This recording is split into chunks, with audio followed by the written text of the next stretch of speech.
So, first of all, I'm just really thankful to be here, thankful to the Hauenstein Center staff for asking me to speak. I'm not exactly sure what they were thinking, but I'm glad to be here. I'm also just really humbled to be here speaking with JJ and Kristen. I think I got to hear little pieces of Kristen's speech and what she wants to do, and I'm very excited to hear it. And I know JJ's does some incredible work as far as like doing an independent project to like bring clean water to people in Kenya, and I think some of the stuff she's done is pretty impressive, and so I'm really excited to hear both of them speak as well. So I'm humbled to be able to speak with them. I can sometimes make jokes, so hopefully I'm going to build on that strength. So we're here to talk about leadership in community and the importance of that.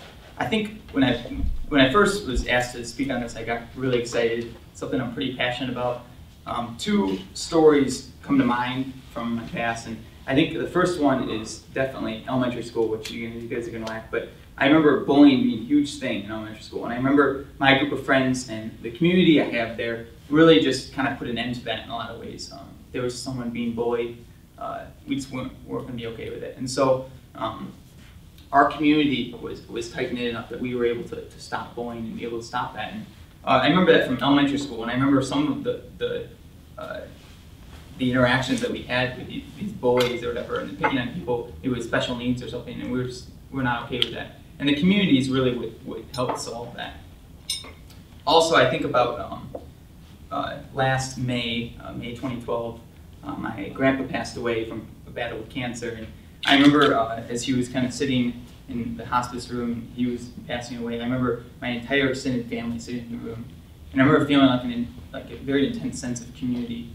And I remember, just like laughing together and crying together, but really just supporting each other. And that's really the leadership that my grandpa gave our family to have that sense of community and really hold together through that. And so I think leadership and community are really inherently intertwined. And the point I want to make is that building a community and helping do that as a leader, it's really our duty, right? And it's impactful. It changes lives in these situations. And it's really important. So that's really what I want to talk about. Before I get into some of my own stories, I really wanted to kind of do what Troy Evans did at last year's Wheelhouse Talk. For all of you returning fellows, you're going to remember he kind of at the beginning of his Wheelhouse Talk, he asked permission to be himself. And so I'm going to do the same. I'm not going to ask permission to be Troy Evans, but I'm going to ask permission to be Noah Phelan to share some of myself with you. That means I'm going to be talking about faith. I'm going to be talking about youth ministry, high schoolers and middle schoolers, and I'm probably going to be making a few lame jokes, which have already been showcased. So if anyone objects to that, anyone objects to me being me, please raise your hand. All right, perfect. I didn't have a backup How plan. lame are the jokes going to be? Yeah. You'll find out. You'll find out. Stay tuned. Great. I didn't have a backup speech planned, so maybe that's lame joke number one. So I kind of want to start my story by going back to a little over 2 years ago, 2 weeks into my freshman year at Grand Valley. I get a voicemail from a woman named Deb, and Deb and I had a mutual contact, and she asked me in this voicemail if I want to help out with the youth ministry program. And I came kind of from experience where youth ministry is very impactful for me, and I was very involved in it. And I said yes before I even talked to her, really. Call her up on the phone, find out two things. Number one, the parish that I was going to be helping at is very small. I think it was in its 4th year at the time. Very small, young parish, didn't have many resources, which is very different than my upbringing. Second thing I found out is that this youth group I was helping out with, it didn't exist yet. So it was really a matter of building the community from square one. And so I think that's really what I want to share. Share talking about community and how to build that. And I'm going to use this youth group to explain it. Today, our youth group, we meet every single week, which is pretty good for a youth group of our size and a parish of our size. And on top of that, we have about, I would say, most people say about 3 times the attendance of a typical parish our size. It's in terms of attendance. And so there's been a lot of successes in that. I'm hopefully going to share some of those with you today. I think our team is a big part of that. Our team is awesome. We have a great leadership team from a lot of diverse perspectives, and we really can tackle a lot of problems with that. But also, I think that the results we've had kind of show that there's more in it than just ourselves that's going on, that God has a plan for our group. So I'm going to try to explain something that I think it's not fair to perfectly explain, but I'm going to give you 2 factors that I think that really contribute to our success, and 2 factors that really you need to build a community. So the first one I'm going to talk about is that communities share a vision. Right? Communities share a vision. And this is one of those things that I don't think anyone will disagree with, but sometimes we really do not like those orientations or those first meetings that establish what are we, who are we. And I love those things, but not everyone does. But it's important nonetheless.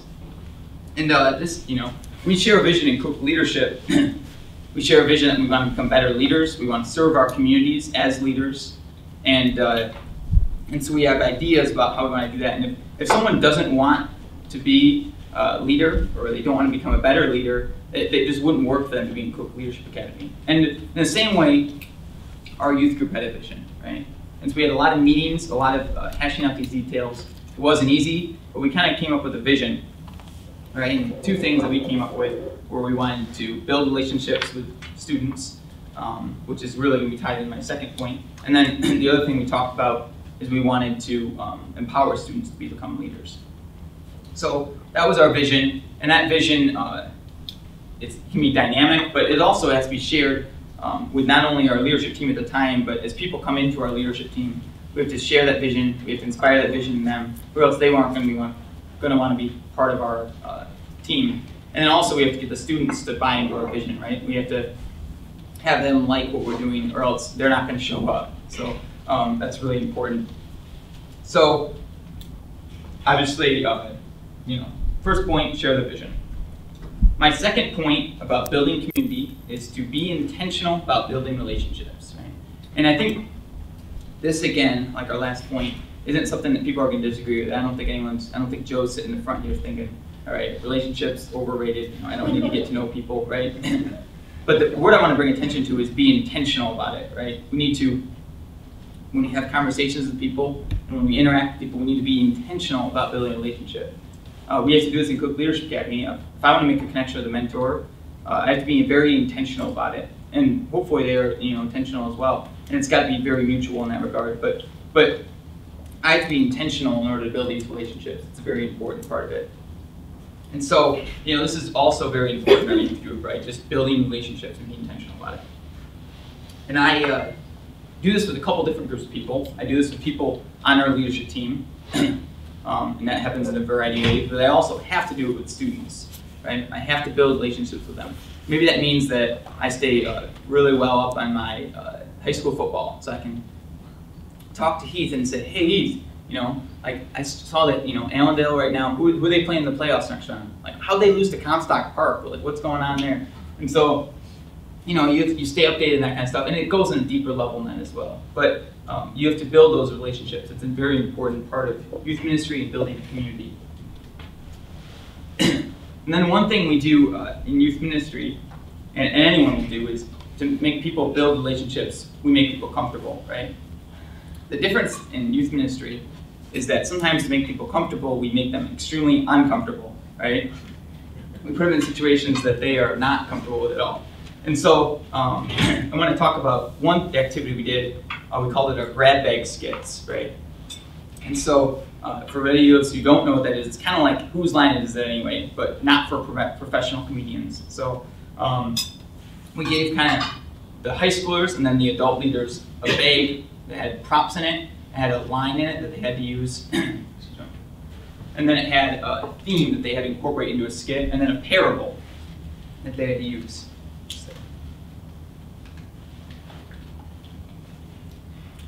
So for the high schoolers, they didn't get too bad of a grab bag. They had to use a Western-themed skit. They had to have foam swords, straw hats, use the Good Samaritan parable, and then they had to do the McDonald's jingle. They had to use that in their skit somehow. So they had to do ba-da-da-da-da, I'm loving it, right?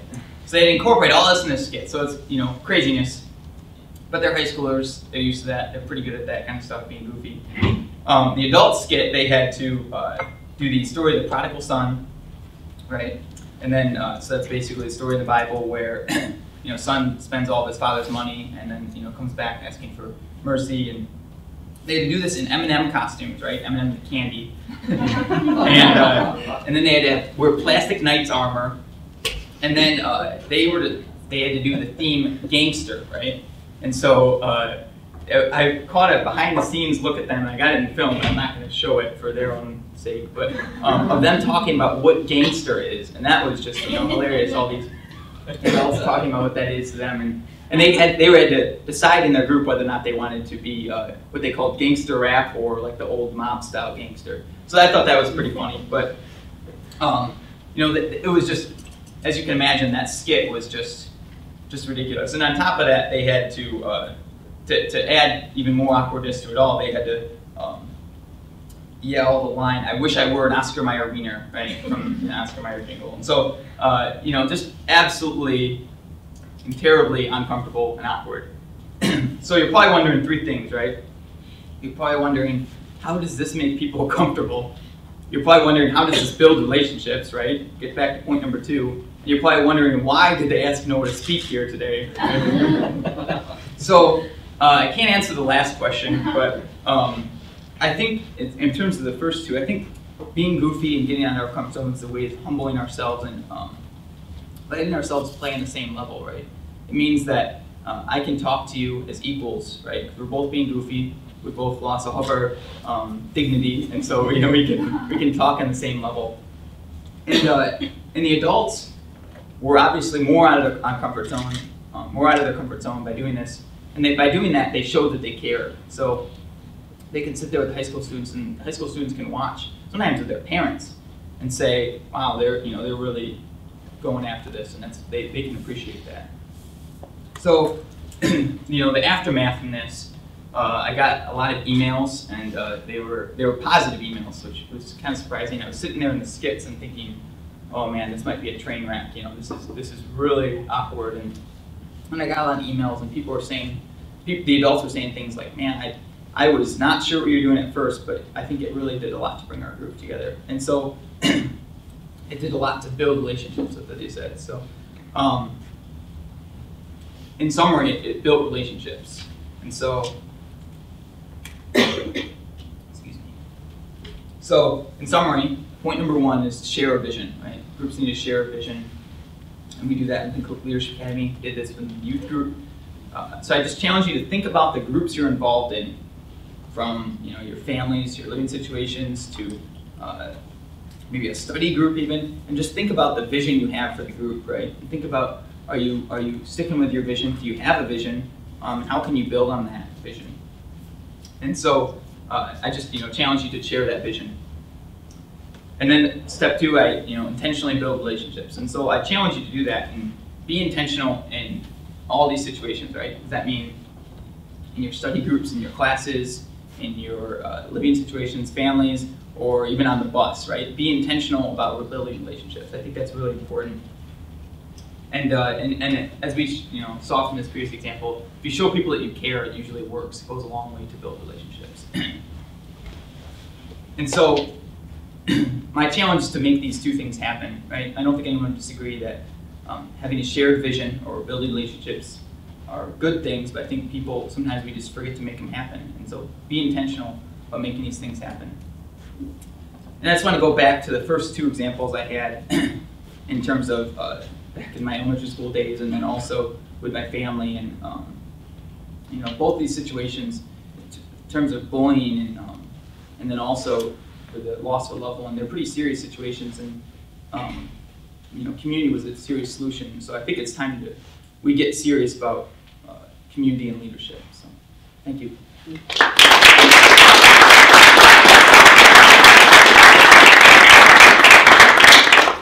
Question? Oh, I forgot to do this part. There's going to be a question period here. All right, make sure we get a drink of water. You want a long drink or short?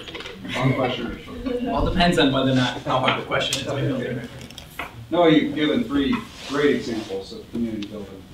What is, in your experience, the biggest obstacle we as individuals have to overcome to get to community? Yeah, I think sometimes we don't like to invest all of ourselves into a community. And I think this works especially in a group like us, ourselves. We're busy people, We've got a lot of things going on, and as a result, we don't like to really invest ourselves in one thing. And we hold back in a lot of situations. And I think that can really harm a community, really. And it doesn't mean that you have to give 100% of your time to 100% of the things you do. But I do think that means that you need to be willing to invest in the community that you're a part of. So I think that's the biggest thing is people aren't willing to do that. People aren't willing to be intentional about their actions in those situations. Any other questions? Which was it? Did they pick gangster rap or old school? Oh man, they picked gangster rap. I wish I could show you guys the video, guys. It's hilarious. I was watching in preparation for this, and I had to take a long moment to decide whether or not it was appropriate to share, just because of how funny it was. And I was like, you know what? I could just show this for 15 minutes, and it would be better than anything I could present. But I chose not to. But yeah, they chose gangster rap. So. That was pretty funny. It was just funny watching them talk about that. But. Any other questions? What do you want for your future? Like, do you want to pursue youth ministry, or has it geared you towards different directions? Yeah, I'm not exactly sure yet. I wish I could answer the question. I think youth ministry is something that I think will probably be,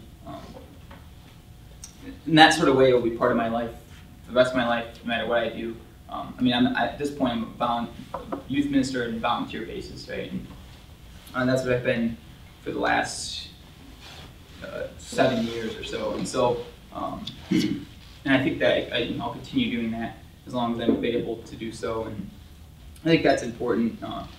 And that's another thing that mentioned about the story is that all the people on our team are volunteers, and so a lot of churches have a staff person. But anyways, to answer your question. As far as career, I'm not sure if that's ever something I want to do, but it's definitely something that's, in terms of ministry, it's something I would like to do. So, good question. Yeah, I'm curious about your grandpa. Yeah. And that's an amazing legacy to leave behind. As you're passing, have your entire family gathered around you, and I know families like to war as much as they like to be together. So I'm just curious, what did your grandfather do to build that community? Yeah. Well, I think.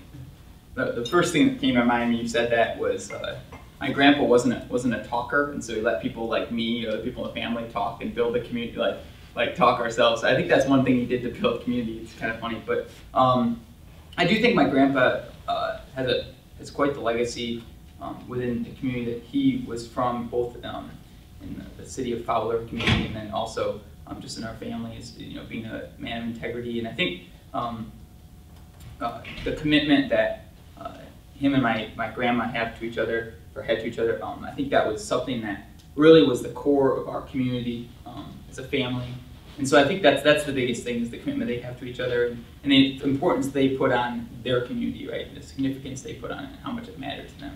I mean, he did all these things, right? He was very intentional about building relationships, and he also, kind of instilled a vision in us. So I think that's, to answer your question, that's kind of went all over the place. Any other questions? All right. Well, thank you, Noah.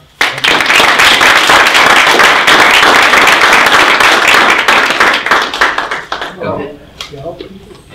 So, when I was a kid, I used to love watching leaders give speeches. And after this, and majority of these leaders were so charismatic, they'll make like a whole crowd like cheer after them and chant their slogans. And after the speech, I would like pick a specific phrase, then go to the bathroom and say the speech while I look at the mirror and see if I have the same effect. So the older I got, I felt like I had to discover who I was as a leader. Like, what kind of leadership would I be willing to stand up for, or what kind of leadership I would be willing to identify as. And I sat down and wrote down my characteristics and the things I held dear to me. And I looked for leaders that I would really aspire to be as. And one of the main ones was Mother Teresa. And I know I can't be Mother Teresa because she was awesome, but but I was gravitated towards servant leadership. And just like Noah, I'm gonna talk about 3 ways of building community.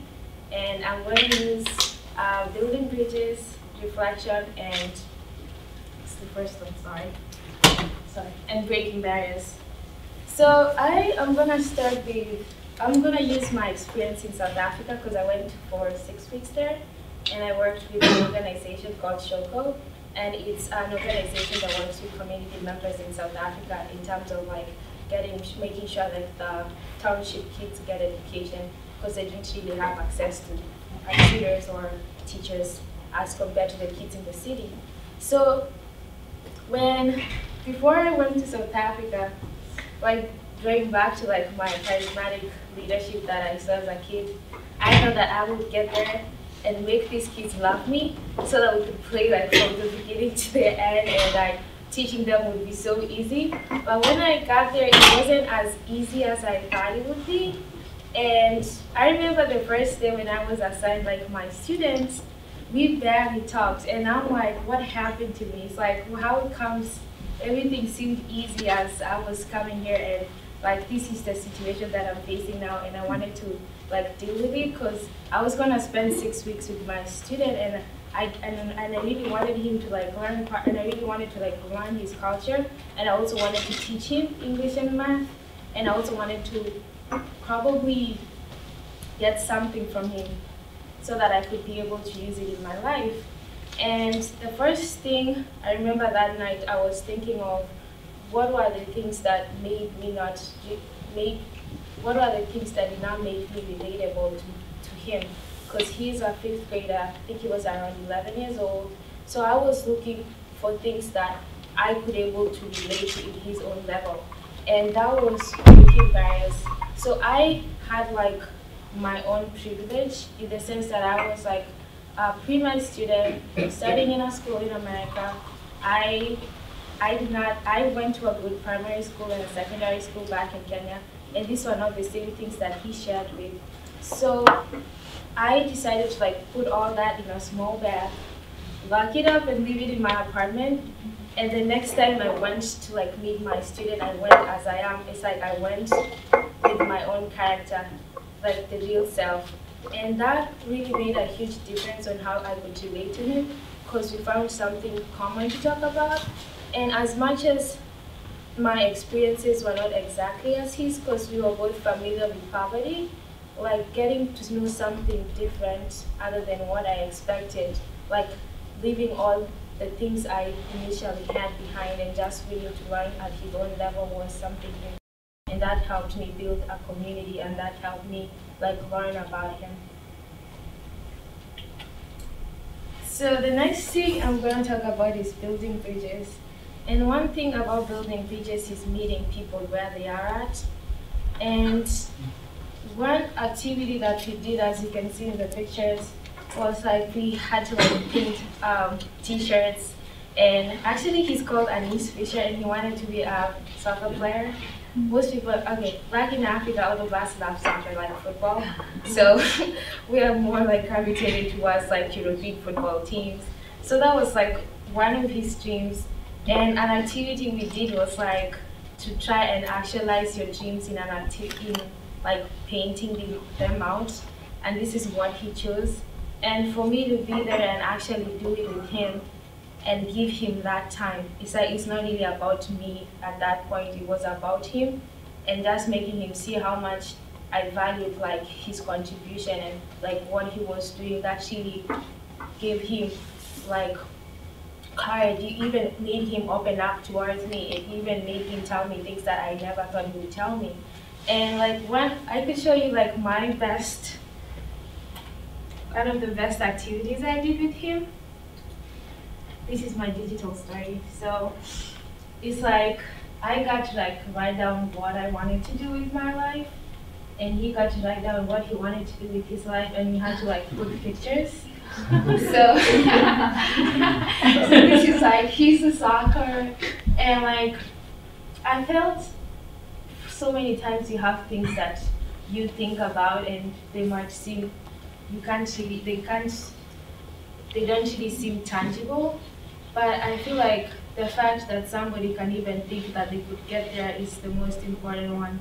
You don't really have to get there in like the set steps that you put for yourselves, but if you just have that faith or you have that belief in yourself that you'll actually make it, that's all that you really require, because that's like the beginning of everything. So this is like my best picture. I usually like, because I have my digital story online, and I remember like basing my whole digital story on like the experiences I had. And when I look at this picture, it's like it takes me back to that day, to that moment when you made it, and it actually reminds me sometimes, because sometimes I feel like I forget. It's not that I forget, I get carried away with the activities I do in my life and the obligations I have, and such things take me back to like who I really want to be. Like it reminds me, it takes me like the same expressions or the same emotions I had when I was doing the activity, and I'm so happy that I got to share that with my student and niece Fisher.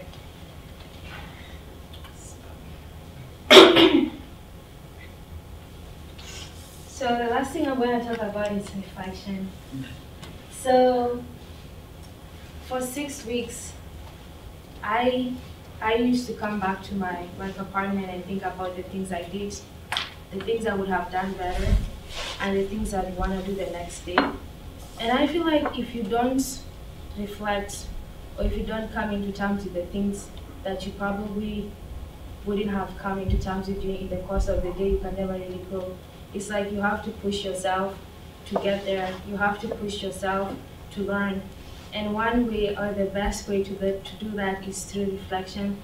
And I usually reflect a lot, be it like situations that I probably did not like them, or the best I did like. But I feel like every day you have like an opportunity to learn something, and both good and bad experiences can make you learn. And if you reflect on that situation, and if you like set goals, and it's okay to not really achieve your goals that you set, but it doesn't mean it's the end of the line. It's the end of the line, or it's going to be the end of life. It just means that you have to like redirect yourself, or you have to like find ways of looking for inspiration. And lastly, you have to be willing to serve. And be willing to serve means that you have to decide by yourself. And one way that I do this is I usually volunteer a lot. And I usually tell myself volunteering is like part of being a servant leader, and it's part of me like doing something that I'm really passionate about. It's like it reminds me, or it keeps me going, in the sense that I get to learn about different communities, or I get to meet different people, or I get to listen to different stories. And in a way, that has really helped me in terms of growing as a leader, and specifically in my servant leadership. And I feel like leadership is a process. It's like you never really get there. You have to like look for different experiences every day. You have to like reflect. You have to break barriers, and you have to build bridges for you to be the specific leader you want to be. And one thing my dad normally tells me, because my dad is in his late 50s, he's like every day he learns something new. And that's really interesting, because when I was a kid, I thought that I get to a certain age and I'm there. It's like I know all the things that I wanted to know of. So actually living life and taking each day as it comes, and using like the 3 principles that I've set for myself as a servant leader has made me the person I am today. And I'm not really sure if I've really gotten where I want to be, but I feel like probably 10 years down the lane, I'd look at the progress that I've made, and I'd finally learn something from my own steps. Thank you.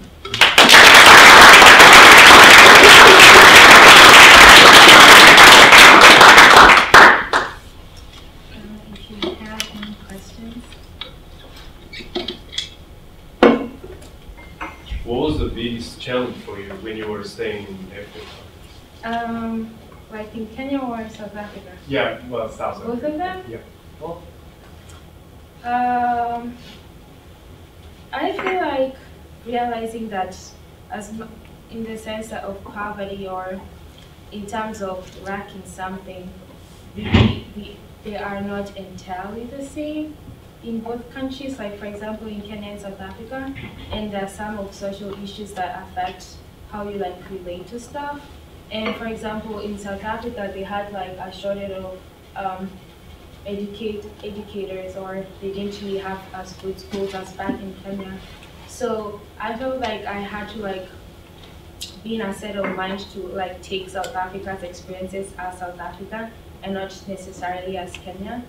And that really helped me like adjust to the same situations. And I felt like it wasn't entirely different. It was kind of similar in some sense, but of course we have like the different languages they speak and Kenyans speak.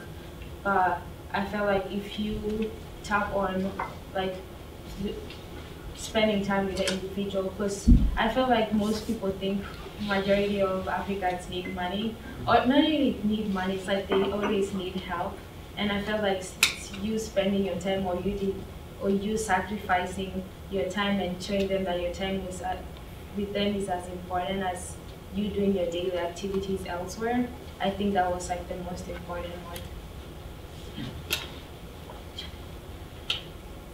Yeah, so I saw on like your dream board that you had out there that like one of them said like living in Kenya and America, or I think from American Kenya. Yeah. Yeah, if you can just kind of expand on that. What is that? Yeah, I will live in Kenya. Okay, so I think when I was 10 years old, that's when I realized I was an American citizen, because my parents came here to study and my sister and I were born here, so we became automatic citizens. So for a long time, I was trying to see, because I usually look at my life as, okay, I'm a Christian, so it's like God gave me like this citizenship for a reason, a specific purpose. And I wake up every day trying to realize it, or I try and find myself more. It's like, for example, back in Kenya, like the things I used to do and like the things I used to enjoy are different from the things I enjoy here. And it's kind of like I had to rediscover myself in a different culture and in a different context. So that was 2012. So I said I wanted to live in Kenya and America. So ideally in my job, I would prefer spending like 6 months here in America and 6 months in Kenya. I want to be a physician, so probably join Doctors Without Borders or World Health Organization, because I'd want to experience both cultures. So that was my set mind when I was writing that. Mm-hmm. Yeah. That's cool. Thank you. And it's not your set mind right now? Sounds like it's changed. So right now, yeah, I think it kind of changed, because I became involved with like a women's movement. It's like I'm a women and gender studies minor, so I recently discovered like about feminist leadership, and that's something I really want to explore. And because I usually give talks to high school students back in Kenya, like young girls who are teenagers, and tell them the importance of school and the importance of being independent and having your own like job, the satisfaction of having all that. So that's like one of the things that kind of made me change my mind, in the sense that if I'm gonna start like a movement, or if I'm gonna work as an OBGYN back in Kenya, because my target group is the underserved. So like as per now, I would like probably graduate and do my residency and try and go back and start like something. And like one of the main people like right now, other than Mother Teresa, one of my idols she's Wangari Maathai. So Wangari Maathai was the first African woman to win a Nobel Prize, and that was in 2004. And she was the first African woman to get a PhD in 1987. So Wangari Maathai got a Nobel Prize because of the Green Belt movement. So the Great Bow Movement is an organization that used rural, uneducated women to plant trees to combat the efforts of deforestation. So her movement grew up from nothing, like from a small organization, and the idea moved all over Kenya and most areas of East Africa, and it's because she had the passion and she had the drive. So I even have her memoir. I normally read like specific pages just to have like an idea of like how she did it and like how like the methods she tapped on or the resources she used to like get where she is. So that's like something I'm thinking about right now. And I am not like, just like I said, I feel like leadership or like life, you have different experiences and situations that kind of direct you. So I'm still waiting for a sign, but that's like something I've been really thinking about.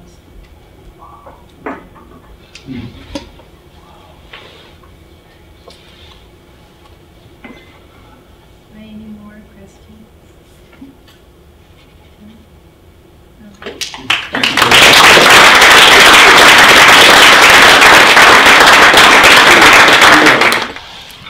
All right, everyone. First of all, thanks for letting me talk tonight this morning. I hope that we're here time early on a Wednesday morning. And I'm really glad that Noah and JJ both kind of talked about this side of leadership and community, of how can we as leaders build community. So I'm going to talk about the other side on how can our communities help us be a better leader. And the way that I want to do that is, I told you I was going to draw pictures. They're not going to be good, but I'll draw them. The way that I want to do that is tell you a little bit about Old Kristen, which was me in 2009-ish.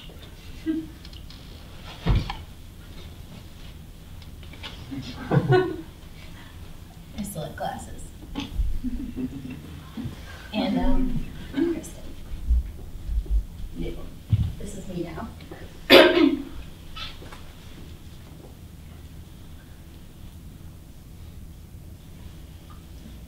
And I want to talk to you a little bit about everything that's in between kind of the old and new. And when I think about Old Kristen, it's still me, but it was me about 4 years ago. And there was a lot that I hadn't learned yet. And really the biggest thing that I think stood in between old and new was what I'm going to call my odyssey, because I like hyperbole. So it's old.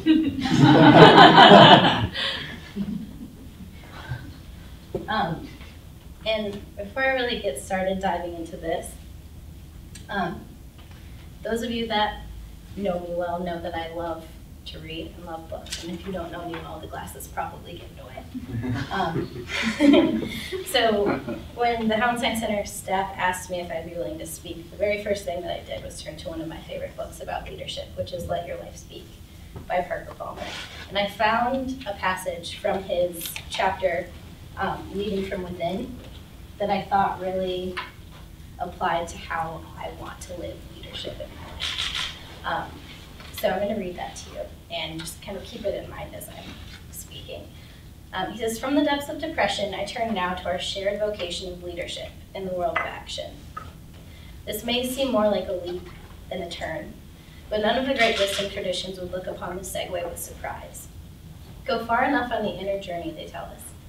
Go past ego toward true self, and you end up not lost in narcissism, but returning to the world, bearing more gracefully the responsibilities that come with being human. Leadership is a concept we often resist. It seems immodest, even self-aggrandizing, to think of ourselves as leaders. But if it is true that we are made for community, then leadership is everyone's vocation, and it can be an invasion to insist that it is not.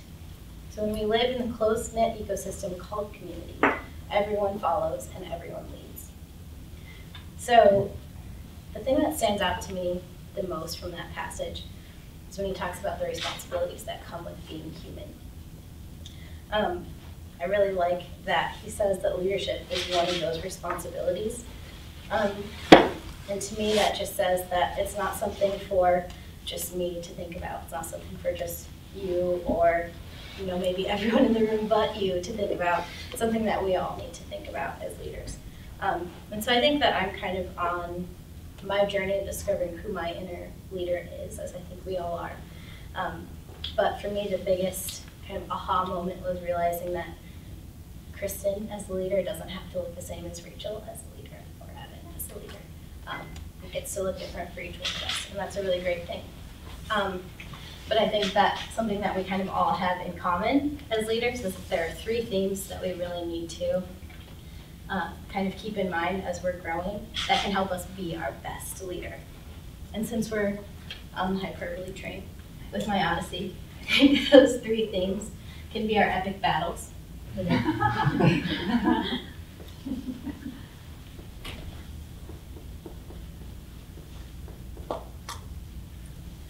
And the first one of these epic battles, and I think it's really the first step in being able to tap into your inner leader, is to address the fundamental fear that I think we all have.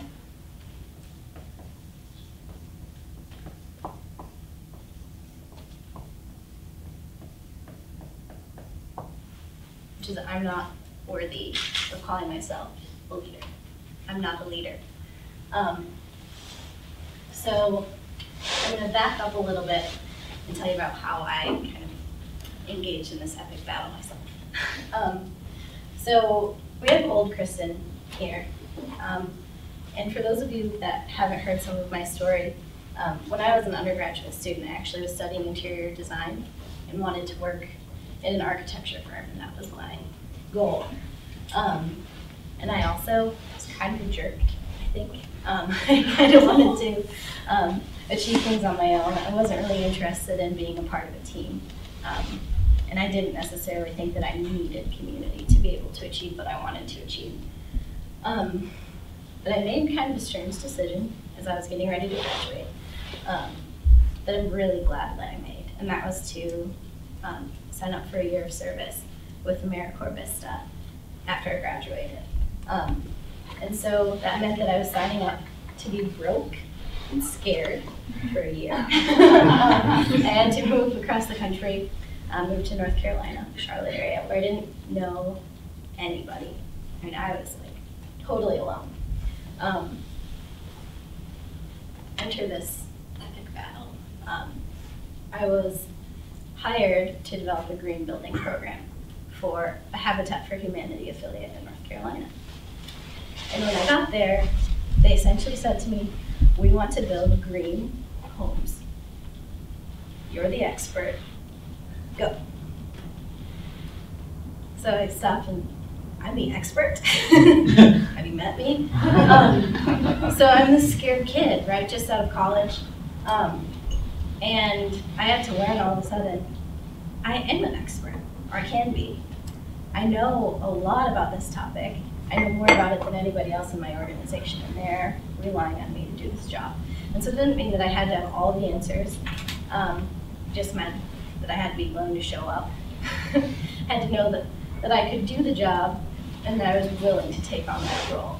And so that was when I kind of started to realize maybe I can be a leader.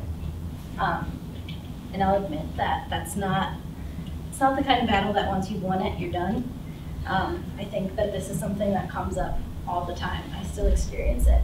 But I think once we're aware of it and we know that it's there and it's going to come up, that it can't beat us, I think that's the first step. And our next step, or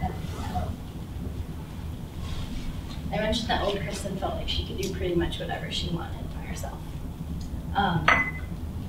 So one of the requirements of any Habitat AmeriCorps member is that you participate in the event called Build-a-thon during your service year. And what that is Habitat arranges for about 600 of the Habitat AmeriCorps members across the country to come together in one city, usually to do rebuild after a natural disaster. So in 2010, which is the year that I did Build-a-thon, we were in Cedar Rapids, Iowa, rebuilding homes after a devastating flood. And where I started to realize that I needed to engage in this next battle against my ego, and that I wanted to really be part of something larger, was when I was in the opening ceremony at Build-A-thon. We were in a huge church. There were 600 of us, and every single one of us was wearing the same shirt. So I don't think you have probably ever felt quite so small or part of a team as when you're 1 in 600 and you're all wearing the same shirt. But what we did that week is we built 20 houses together. We were in a cornfield, and for those of you that haven't really been in the Plain States, which I hadn't before, they don't have the same trees that we do. It's huge there. So we're in a cornfield, there's nothing but sky, and there were 20 houses at the end of the week that weren't there before. I couldn't have done that by myself, and so I have held on to that as the answer to this, that, I don't know, that's such a strong visual reminder of what you can do when you're willing to be part of something larger than yourself. Here's our last one.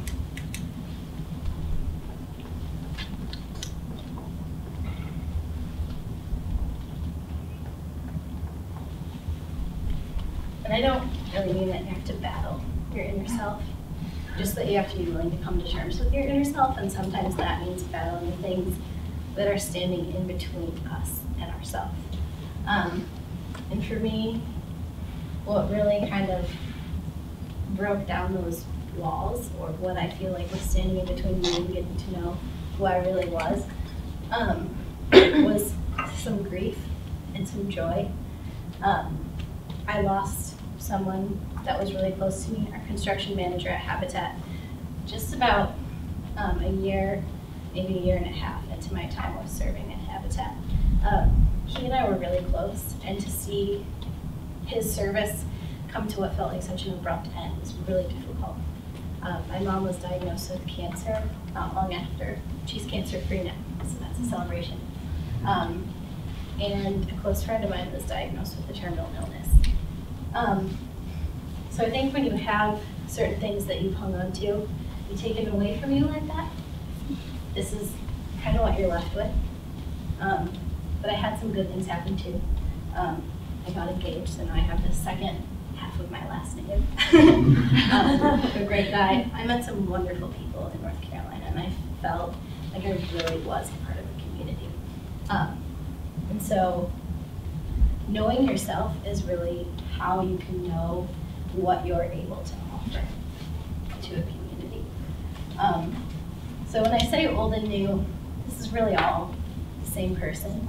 She's just a little farther along. In 5 years, there'll probably be another stick figure down on the end of the board. But these were really the battles that I think that I fought, and I think each of us has to fight in order to tap in to that inner leader. And I just want to go back for a second as I'm wrapping up, to go back to those words from Parker Palmer's passage about bearing gracefully the responsibilities that come with the community. I think thinking of leadership as a responsibility of each one of us really takes some of the pressure off of the word leader. And really, all that means now, if we think of it as the responsibility of being human, leadership just means showing up every day and giving the best of ourselves, as best we can. And I'm so glad that we have a chance to be a part of this group, that we can encourage one another. We have our own community here to really grow in leadership. And I think the thing that being a Cook Leadership Fellow has really taught me so far is that leadership really doesn't have a lot to do with being better or greater than the person next to you. It really just has a lot to do with being a good human. So that's what I wanted to share.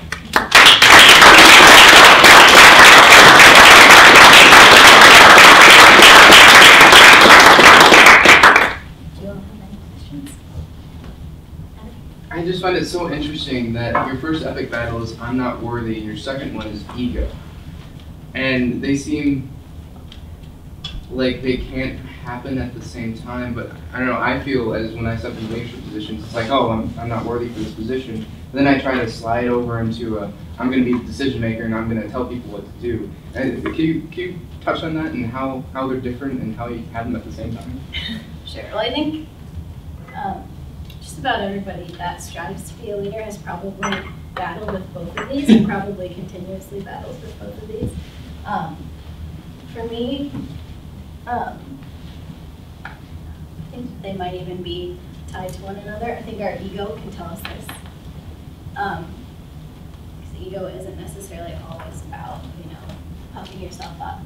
I think this is just being willing to admit that even if you don't have all the answers, you do have the capacity to lead and that you are worthy of being an important member of the community. And for me, when I think of battling my ego, that's me saying that even if I'm worthy of being a leader, that doesn't mean that I can or want to do it alone. There are things that I cannot achieve on my own, and I need to be willing to kind of connect with others, be intentional about building relationships, like Noah said, and foster that community so that I can achieve more. It's about knowing that even if I am a leader, I can do a whole lot more. I can build 20 houses in a week if I'm part of the community. I can't do that on my own. How do you sort of deal with communities that may not have the same thought process as you, and a lot of people obviously in this room, that you can make good things happen, you can change? How do you deal with sort of negative community environments, or lack of community, I guess? What do you mean by negative? So where you have this passion to change the world, and yet there's people that are negative and continually saying that you can't do that, that's just the way society is. Just people that you want to, put your own passion into, but they're just not willing to accept that. Like, how do you deal with that? I think we all hear that a lot. So I guess a good example of what you're talking about for me was when I was an AmeriCorps member, I had a really supportive construction manager at Habitat that I reported to. But I had also, that I was working with, a group called the Building Committee. And they were all volunteers, all great people that wanted to give of their time and service. But they also kind of really liked the way that they had been doing things before. They didn't want to necessarily move to building LEED certified houses. The houses that they were building before were good, so let's do that. I think knowing your allies is really important. For me, working with a construction manager, having him on my team, knowing how much they respected him. Once he was on my side, they eventually came around. So I think knowing your allies, surrounding yourself with people that are uplifting and encouraging is really important. And hopefully that kind of gives you the strength to keep pushing ahead, even if there are people that tell you that you can't do it. I hope that answers your question a little bit. I'm still figuring it out, so. Please. Kristen, thank you for, again, a very real talk. And I guess my question is, could you address, and after your comments, I'd like also to hear from JJ and from Noah on this same question. What you're talking about is revealing yourself. A lot of us were raised that you shouldn't reveal yourself because that makes you vulnerable. Leaders in particular need to be aloof. Could you please address the risks and rewards of being vulnerable in a leadership position? And as I said, I'd like for Noah and JJ to address that too. Sure. I'm going to circle this because for me, that was when I really started addressing what you're talking about, like learning that it's not only okay, but it's important to be vulnerable. But I think in terms of risks, it depends on the person.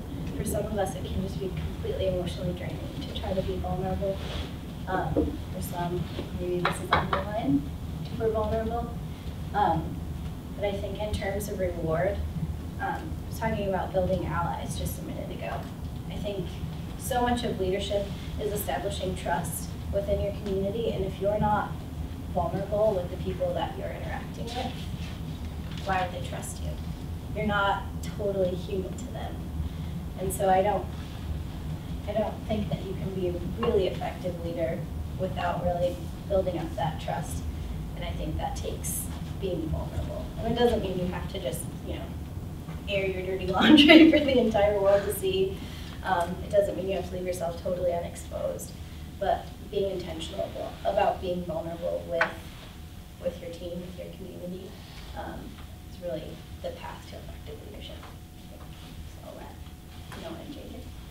So, to carry on to the story of the charismatic leader, I had a perception of how leadership was supposed to be.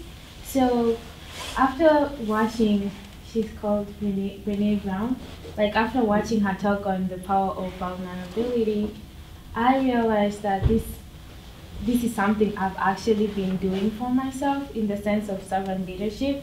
It's like you being your authentic self and leaving all the barriers that we usually carry every day when we wake up or when we face people. It's like being willing to like break them down and be willing to face for a person like with your own character or with your own beliefs or with the things that you value, because everybody has like the things they value or the things they cherish, and being willing to like share about that, they would also create an atmosphere where they will be willing to trust you too, and you'll both be at the same level of having your authentic self. And one thing I usually do is like I talk to like a lot of women and a lot of girls, and it's like as much as we might be all women, we don't really face the same experiences or the same situations. And I feel like sharing a problem is like solving it halfway. So it's like when we have like our small group meeting, it's like if one person cries, like everybody else kind of cries. It's like moving, it's moving like all around, because it's like you relate at that moment. It's like there's something special about it. And I feel like the charismatic leader or the characters of leadership, like being courageous, being confident, or being a go-getter, you should also involve a sense of vulnerability or a sense of, not really exactly tears, because most people equate tears to weakness. So, but it has to be like you pushing yourself to like showing people who you really are, other than like all the things that we carry.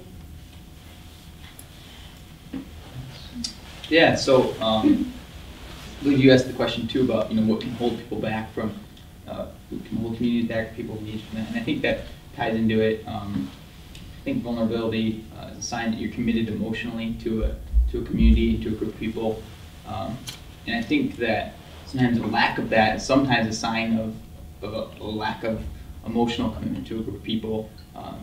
Sometimes vulnerable leaders are committed leaders, and so I know that sometimes all the guys in the room, sometimes guys struggle a bit more than girls as far as being vulnerable in situations. We actually had a conversation about that as well among the three of us, but I think that's really important, and I think it goes in this I'm not worthy perspective. We're afraid of being insufficient, we're afraid of being vulnerable, and I think part of it is you have to be willing to do that, at least in terms of youth ministry. I mean, you have to be able to get up there and do a grab bag skit and just be completely vulnerable and goofy, and quite honestly, people are probably going to laugh at you, rather than with you, and some of those things. And you have to be okay with that, and that's how you build relationships. That's how you show your commitment to a group.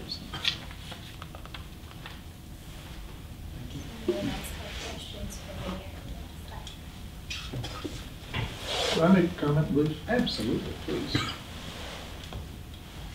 The lesson I learned in my business leadership career, too late, unfortunately, but I did learn it. Like it or not, all you folks are really bright young people, and eventually you're going to be brighter middle-aged people and so forth. You'll get older, but you'll still be bright. You'll be successful, and people will put you on pedestals in your respective career paths. And when that happens, first of all, it sort of feeds that middle word there in us, but it also separates us from them. And the consultant that I had came to my office and closed the door, talked to me about a word, self-deprecation. I guess that's 2 words. Be human enough to poke fun at yourself. We're not perfect. No matter how strong a leader we are not perfect. And when he said, when you do that, you then make it easy. If you say I goofed up, you give them permission to goof up trying. Because one of the biggest fears of trying something different is the fear of failure, especially in front of your boss. There's a great, I can't remember who the wonderful business leader was one time, somebody walked in his line and said, John Worth just cost us $500,000 doing this. I said, good. Tell him to go back out and lose $1 million. In other words, you got to try, and sometimes trying it involves risk and it involves failure. So always, the lesson I learned from that is try to take a self analysis every once in a while and see, have I gotten comfortable being on that pillar to the point where I can't lead anymore because I've separated from my people? Am I being honest with myself and human enough that when I do goof up, I fess up to them and I give them the right to do the same thing? I wished I'd have learned that 30 years before I learned it, but so I don't know if that helps any of you at all or not, but it's just something, it'll happen to you because people will see you and say, wow, I could never be like. Anyway. Yeah, thanks. Thank you. Anything else? All right, well, if there are no further questions, we actually do have some time. Thank you all.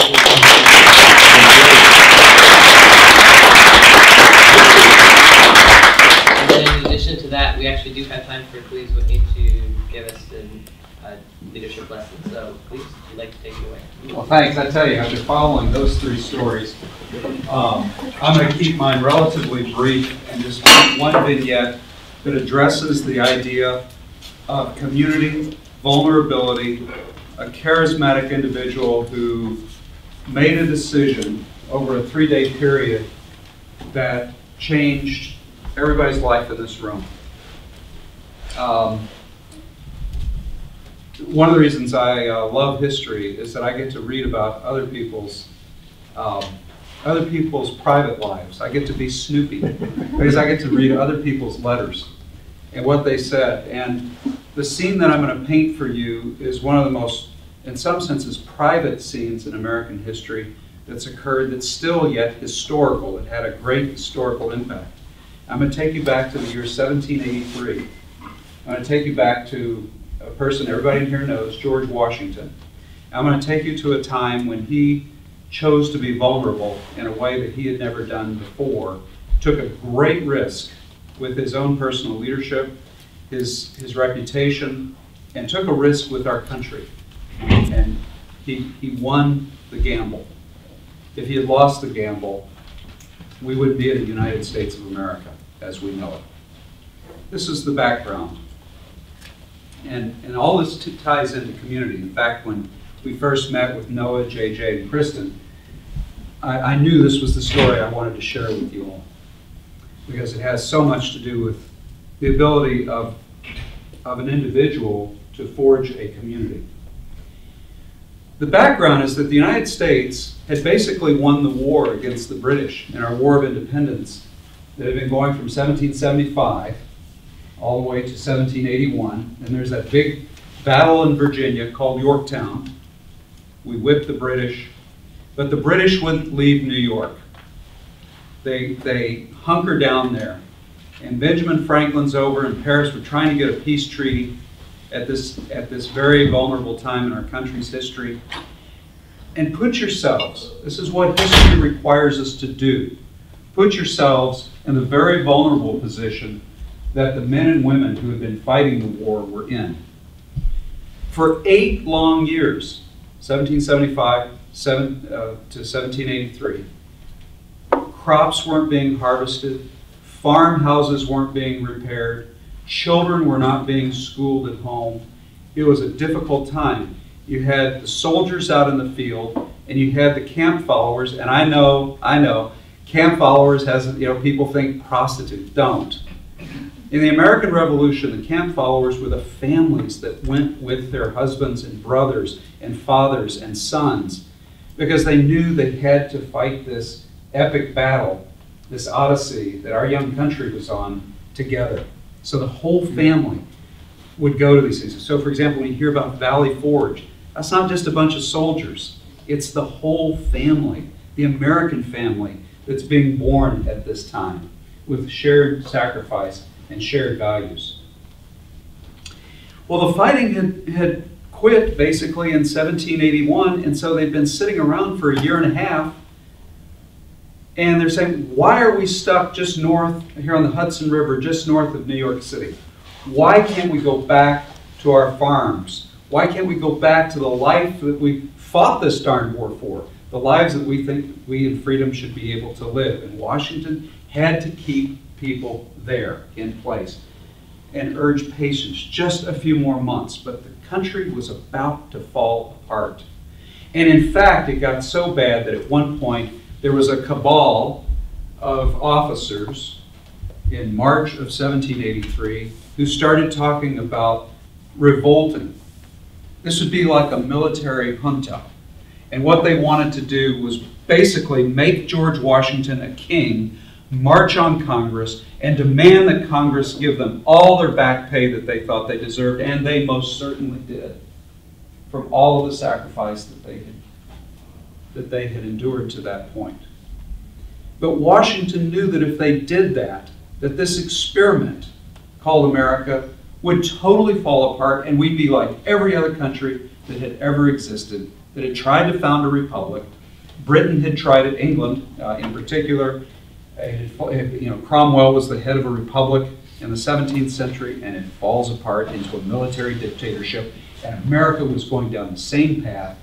And George Washington knew his history lessons, and he said, we're not going to go there. So what he did was, when an officer told him, sir, there is a cabal, and these people are not aiming any threats at you, they're aiming the threat at Congress, and they want to make you the king, Washington was terribly disturbed.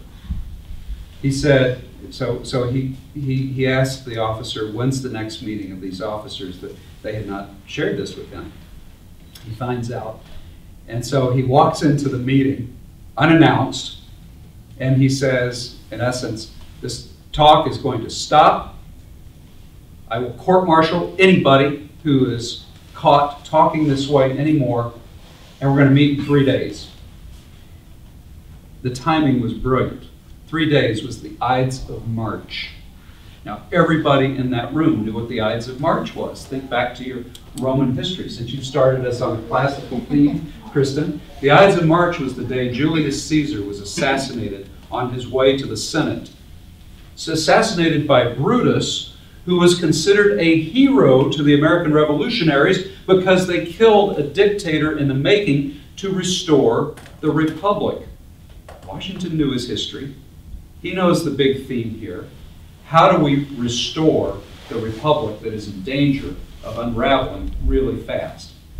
He uses those 3 days from March 12th through March 15th to compose a speech, the most important speech of his life.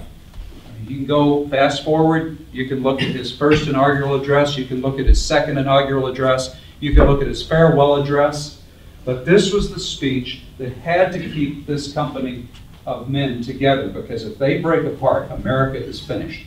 And then we're going to be easy pickings for the French, for the British to come back and invade, for the Canadians to invade. We're going to be easy pickings. So Washington spends this time, and I've actually visited the house where he wrote this speech.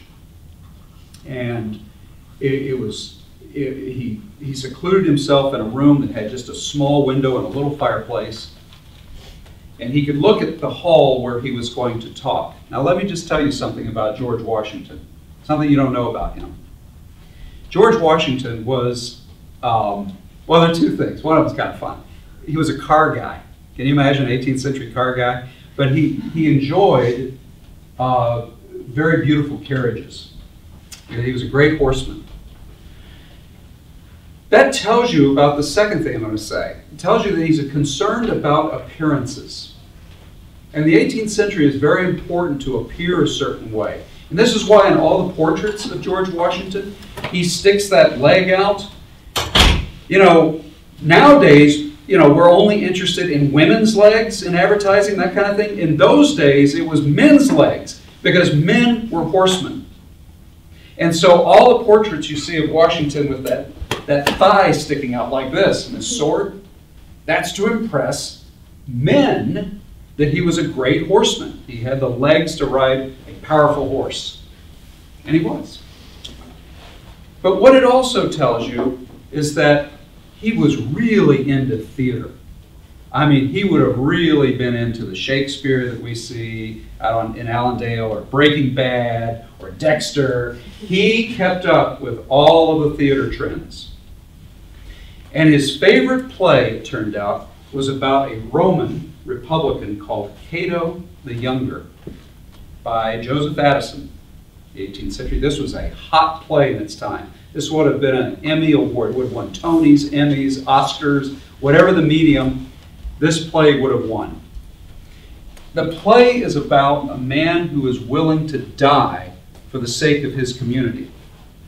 Cato opposes the tyrants of ancient Rome, and in fact, he does die, and he becomes this great hero for the American revolutionaries. But Washington, again and again and again, went to the theater to see Cato. And again and again and again, he had his men perform the play at Valley Forge to get their minds off the pain in their guts for no food and the cold in their limbs for no socks. So he turned Valley Forge into a spiritual experience by having these people perform the play to remind them why they were sacrificing. That you would rather be free and die than a slave to Caesar. That was the message of Cato. So Washington, what I'm saying, he has this incredible sense of theater. And that means with it comes timing, a sense of how to use his voice, how to use his appearance, the thighs, the sword. But he has a real sense. This is why he asks for the 3 days. So he composes his talk, and this is what happens. He goes in the 3rd day, the men have gathered, and he reads them a speech, and by all accounts, and we have numerous accounts, the officers who attended this meeting, almost to a man, wrote accounts about it. Washington gave this speech that was called the best speech that he had given in his life to that point. He was in his late 50s. He was a man who was sort of at the prime of his life. Physically, he had this great bearing. He was almost 6'2". He looked really sharp in his continental blue uniform. So he gives the speech. And what he says in that speech was meaningful to the men. That speech alone would have probably halted them in their tracks. When he said to them, look at all the sacrifices you've made for the last 8 years. We do not want to become just another military junta and throw it all away and be like every other 2-bit republic that's ever existed on the face of the earth and then become a footnote. The men were moved. They assented. They knew they had to stay in line. But Washington has a sense of theater, and he knows really to make this a community, he's got to do something different. Something else. And so, in what looked like an unrehearsed gesture, but it had been very rehearsed, because remember, the camp followers, the men and women who had assisted him, watched how he composed this thing. What he did next, and I have to take off my glasses to do this. He had been addressing them. You got to understand the ethos of the 18th century. Men did not wear glasses. That was considered effeminate. It was considered weak. Washington never would have shown his officers, and he never would have shown the enemy, the British, the vulnerability that he needed glasses. But he did. So he says, right before he dismisses the men, these officers, and brings them to heel, he says, oh, one more thing. He says, I got a letter from a constituent in Congress about urging us to stay the course. And I do want to share it with you because we need to know what our constituents are saying.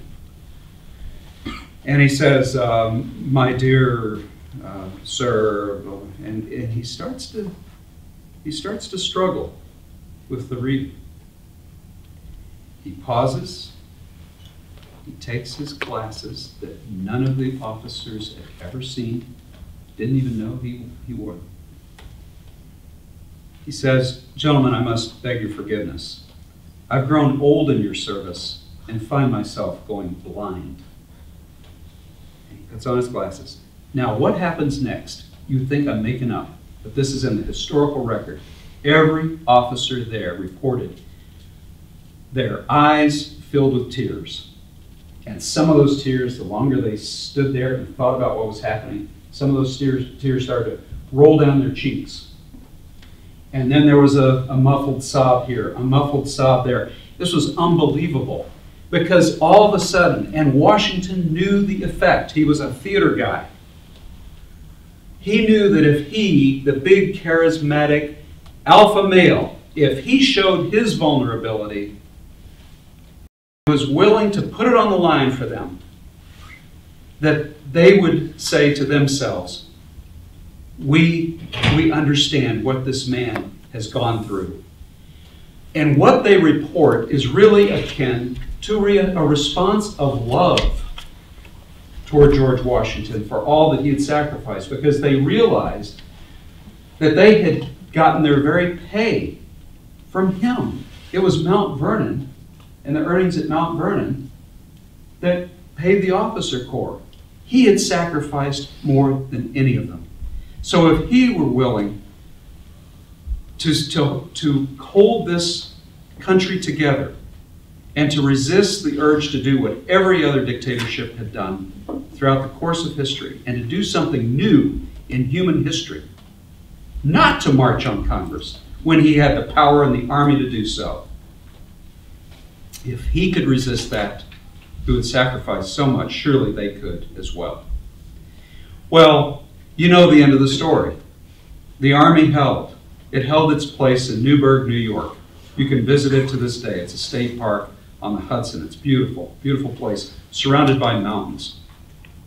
And George Washington gives all of us an example at so many levels then about what it is to think about the needs of a community, to forge a community, to hold them, even when it's tough, and they've got the guns to back up dissent if they want to go a different direction. And in the process, to make yourself vulnerable and real and authentic, the very things that we were just talking about and that you brought out so well for us. To make yourself vulnerable and authentic so that you would trust that this man could take us into a better future. The better future? Well, we're all enjoying it here. And I just want to conclude by saying George Washington was the only human being, I think, that we can think of. Certainly, historically we know he's the only human being who was unanimously chosen to be leader of the Continental Army, to be leader of the Constitutional Convention. He was president of the Constitutional Convention of 1787. And he's our only president who was elected unanimously by our Electoral College, not once, but twice. When George Washington walked into a room, it was an amazing event. He got everybody's attention. Think about the decision he could have made. He could have been their king. He could have done anything that he had chosen to do with that kind of charisma. But he made the ethical, the right decision, and we're the better for it as a community of Americans. So that's the story I want to share with you.